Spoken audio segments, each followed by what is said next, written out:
Et peut perdre comme ça ba biloko tant to zaki en opposition. Ba marche en tala ba bimi na nzela ba lobini. Na mapa na maboko. Shadar na lipa na maboko. Nani oya ya Assemblée nationale mabunda. Na lipa zola kisabatu lipa ba député lipa. Ah. Trois propositions à loi mina kona sakata ola chango. Okomi na mapa. Plénière ya mapa bande kona ngai. Tala fati place à commission bango. Et puis ce qu'on tel discours au chef d'État au tiko sala. N'a pas discours à sala quand on a pouvoir seka. C'est différent. Discours au président sali au sentir que whisky est côté moto. Discours échangé tout ça na plan B ya. Ce qu'on comprend ba sindi tante. De paix viva. Okoyo kam carte ni na bête à répondre moko na moko. Na kata discours fati à excuser mututé. OK ouais. À répondre mutu moko na moko nyonso balobaki.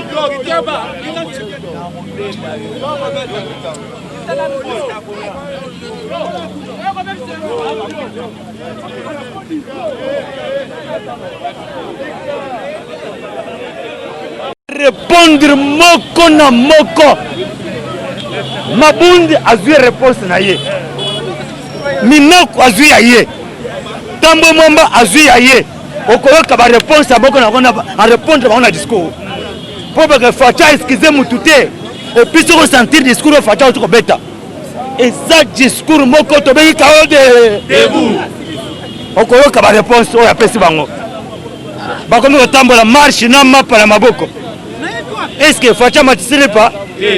Na kati ya parlement bango 9 c'est baza majoritaire. Na gouvernement bango nde baza majoritaire.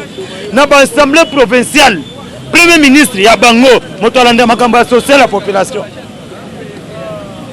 C'est que Nani a matisi, soit à Ketisi Lipa. Batika quand on a 200, et ça quand on a 200. Lipa Nini Mati, oh, Bazota Moussa Lipa na Maboko Keno, Lipa Mati. De PS, viva! Viva! Bisonde Tokokitsa Lipa Kalate. Fatima, awa Fatia Beti Bango Kao. Yaya, l'anda discours à chef d'État bien.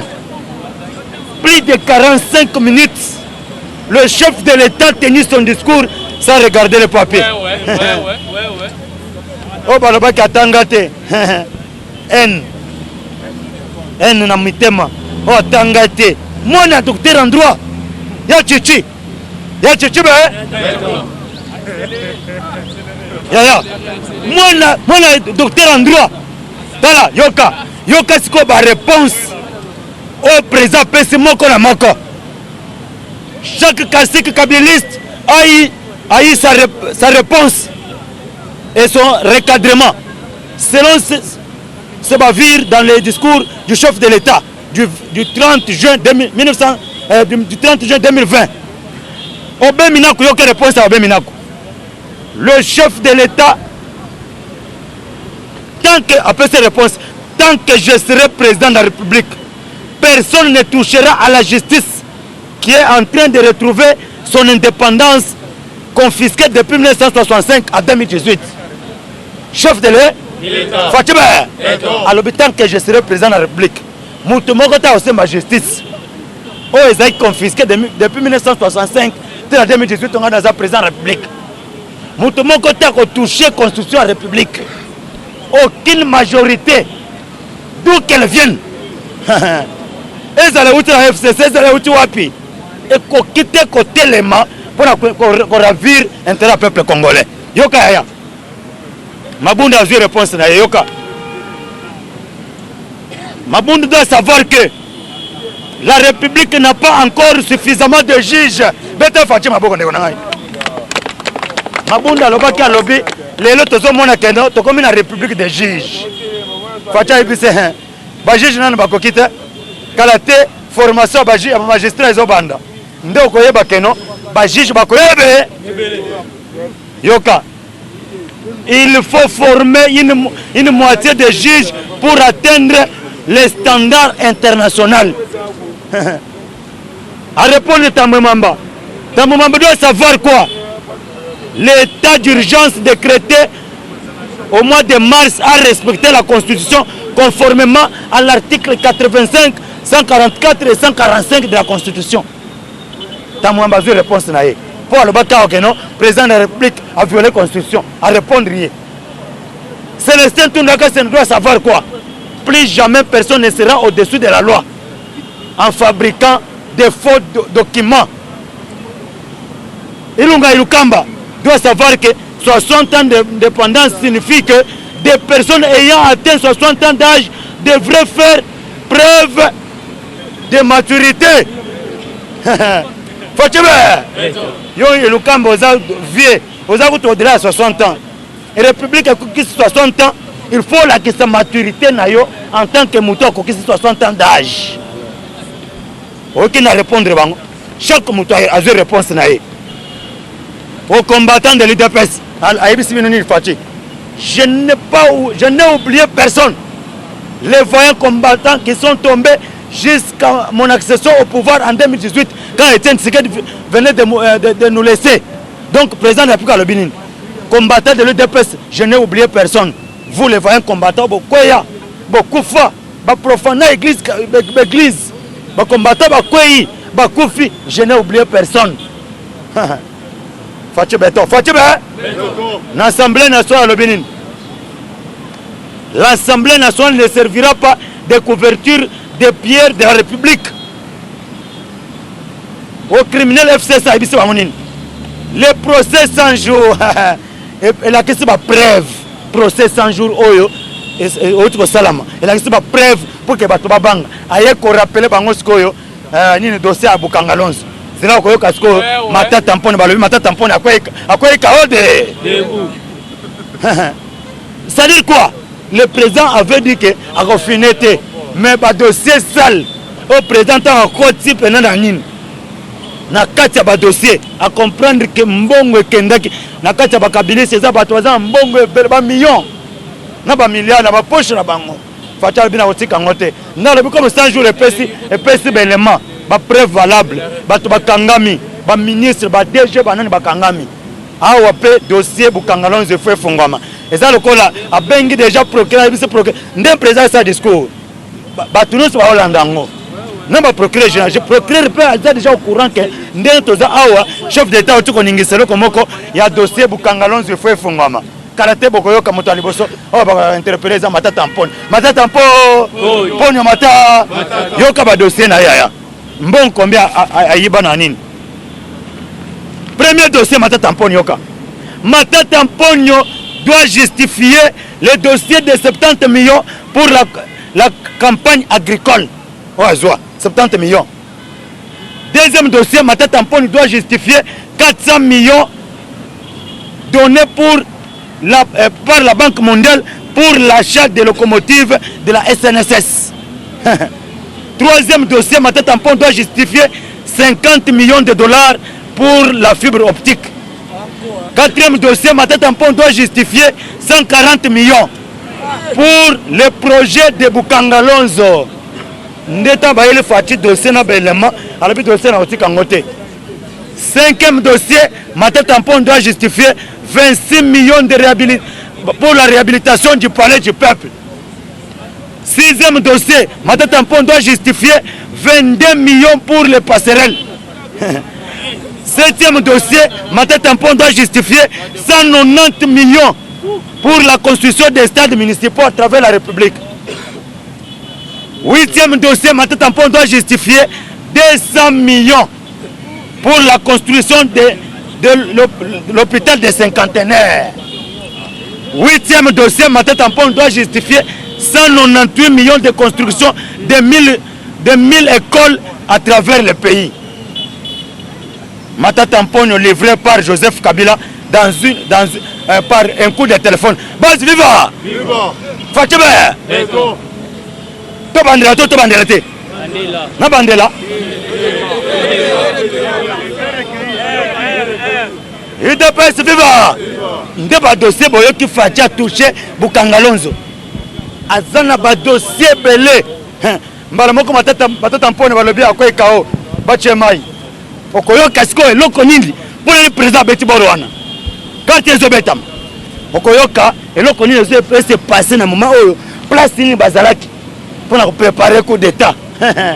nde oyoki chef d'état-major atone apesi ordre na porte-parole ya FARDC alobi président de la République M. Félix Antoine Tshisekedi aza na souci ya changer condition de vie pomonaki te mbongo le 30 jours totia nango démonstration de force fatia alobi bopesa yango bapolisier na bamilitaire mwa oyo babakisi bango likolo ya salaire nde oyoki sikoyo chef d'état-major apesa atone parce que bazalaki na plan ya coup d'état dans la ville de Kinshasa aussi longtemps que la communauté internationale a déjà makambo ya coup d'état bandakala nde oyoki M. Trump na moment totepatepa abwaki lettre na terrain ezokita boye roi belge abwaki lettre ya félicitation ya Fatou Beton a s'excuser na peuple congolais délégation balobi délégation ezokita union européenne na bisa bino madame Bensouda auti kolungwa madame Bensouda auti kolungwa le 15 juin mandat na eselaki moto azo remplacer les européens ndio mwana keloko ni boka agitation à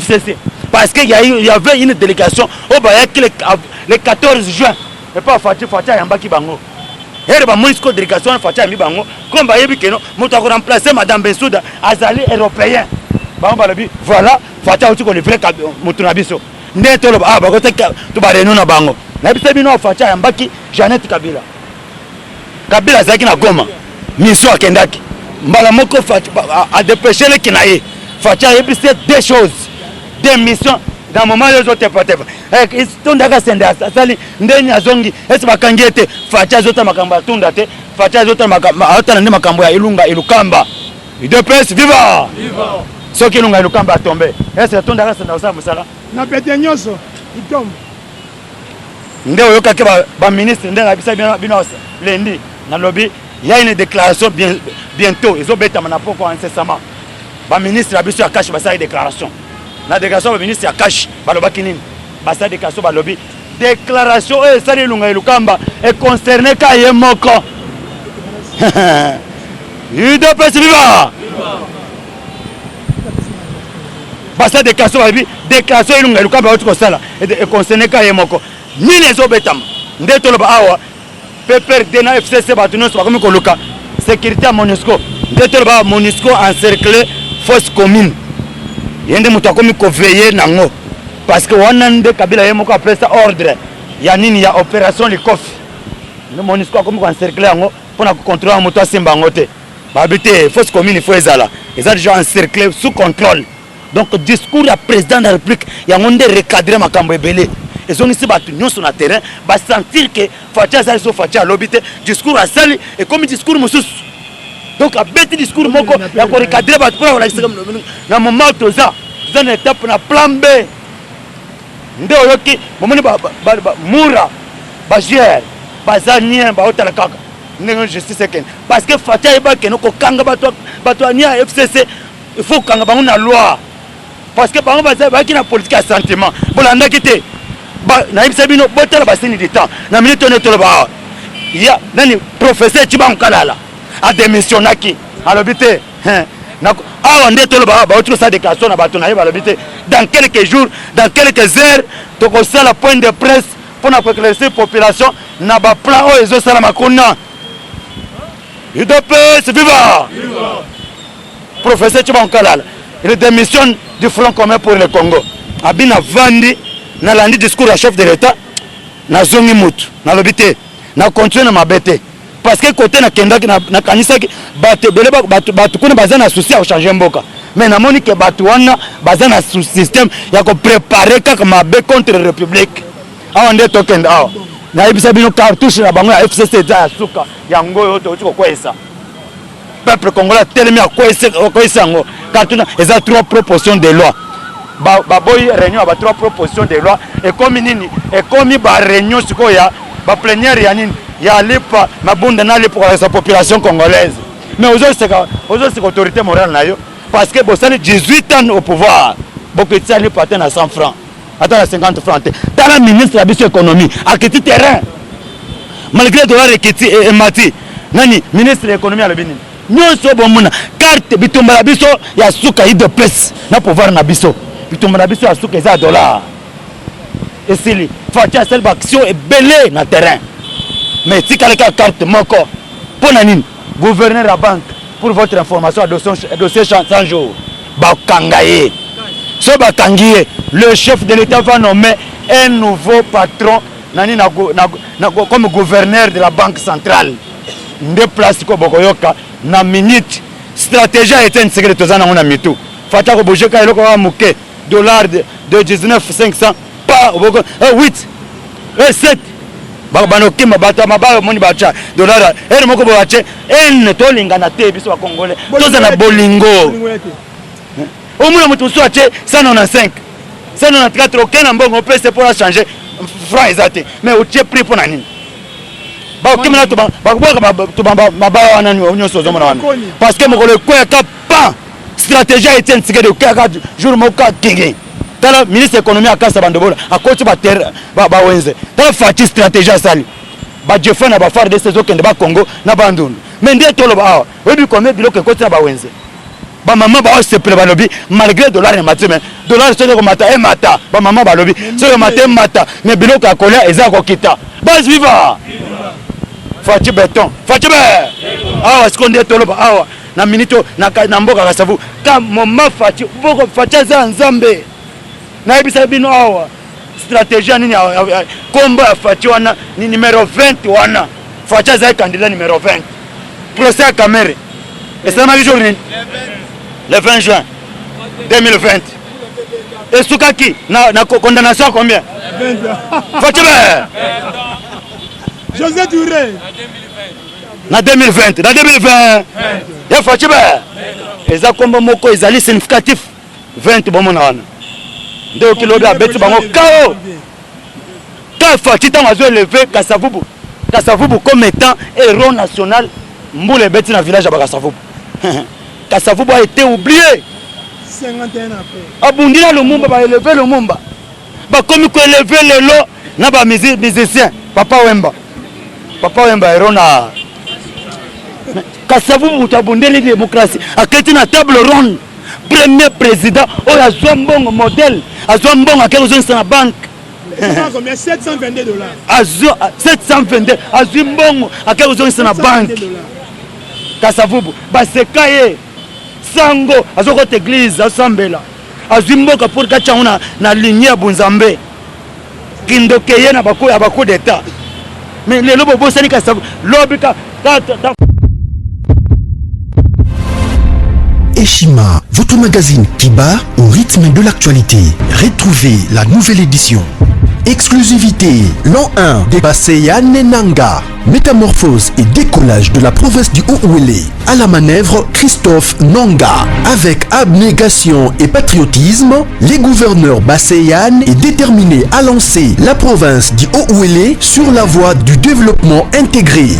Interview, prise en charge des malades, la maîtrise de la propagation du coronavirus. Docteur Eteni répond à toutes les questions. Économie, la baisse des prix, les combats permanents d'Acacia, Bandoubola. Dossier Eshima, mécanisme national des suivis historiques et réalisations. Focus, Sele Yalagouli propose des nouveaux paradigmes de développement indispensables à la relance de l'économie. Nation, championne du social, Agnès Mouad Nawej et la CNSS offrent $1 million dans la lutte contre la pandémie Covid-19. Moussa Mondo sensibilise et prend en charge des personnes vulnérables. Parité, Olive Lembe Kabila, modèle de générosité et d'entrepreneuriat féminin. Afrique, un déconfinement aux multiples facettes. Retrouvez l'intégralité du magazine Eshima dans les kiosques. Eshima Magazine, un nouveau standard d'information.